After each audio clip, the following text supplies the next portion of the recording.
తెలంగాణ ప్రజల్లో ఒక నిప్పు పుట్టి అది ఆర్పలేని నిప్పుగా మారి ఆఖరికి మమ్మల్ని కాల్ చేస్తదేమో అని కాంగ్రెస్ పార్టీ భయపడి ఇయ్యకపోతే ఈపు చింతపండు అవుతుందని చెప్పి అర్థమైనాక ఆనాడు విధి లేక దిగి వచ్చి ఇచ్చింది కాంగ్రెస్ పార్టీ. ఇది వాస్తవం. ఆనాడు ఉద్యమంలో అడ్రస్ లేనోడు మాట్లాడుతున్నాడు ఇవాళ. ఆనాడు తెలంగాణ ఉద్యమంలో మన మీదకి తుపాకీ తీసుకొచ్చినోడు ఇవాళ మాట్లాడుతున్నాడు. సోనియమ్మ తెలంగాణ ఇయ్యకపోతే మీరు నాంపల్లి దర్గా కాడ అడుక్క తింటుండే అని మాట్లాడుతున్నాడు. తెలంగాణ ప్రజలను ఉద్దేశించి ఇవాళ గద్దెనెక్కినోడు ఆయన. ఇవాళ అదృష్టవంతుడు.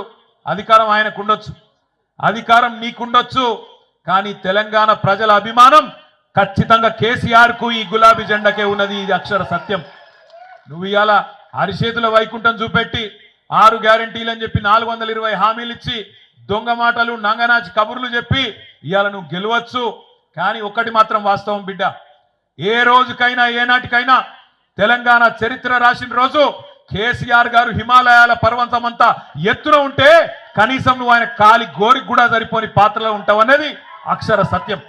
ఇలా ఏ ఊరికన్నా పోదాం, ఏ ఊరికన్నా పోదాం, ఏ తాండ కన్నా పోదాం, ఏ బస్తీ కన్నా పోదాం, ప్రజలు ఏమనుకుంటున్నారో నీ సంవత్సరం పాలన గురించి ఒకసారి తెలుసుకో దమ్ముంటే నేను అడుగుతా ఉన్నా.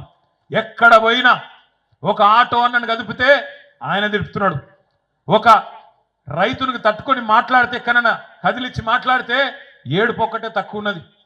మహిళలను ఏమమ్మా ఎట్లున్నారంటే వాళ్ళు బాధలే చెప్తున్నారు. ఇలా తెలంగాణలో ఏ ఒక్క వర్గం, ఆఖరికి గురుకులాల్లో ఉండే పిల్లలు వాళ్ళు కూడా ఆత్మహత్యలు చేసుకునే పరిస్థితి. నువ్వు బువ్వ పెట్టలేకపోతే ఆ దిక్కుమాలిన బువ్వ తిని హాస్పిటల్ పాలయ్యే పరిస్థితి. ఇది ఈరోజు తెలంగాణ సంవత్సరం పరిపాలన. ఇంకా ఈపాటి పరిపాలన కట విజయోత్సవాలట, విజయోత్సవాలు.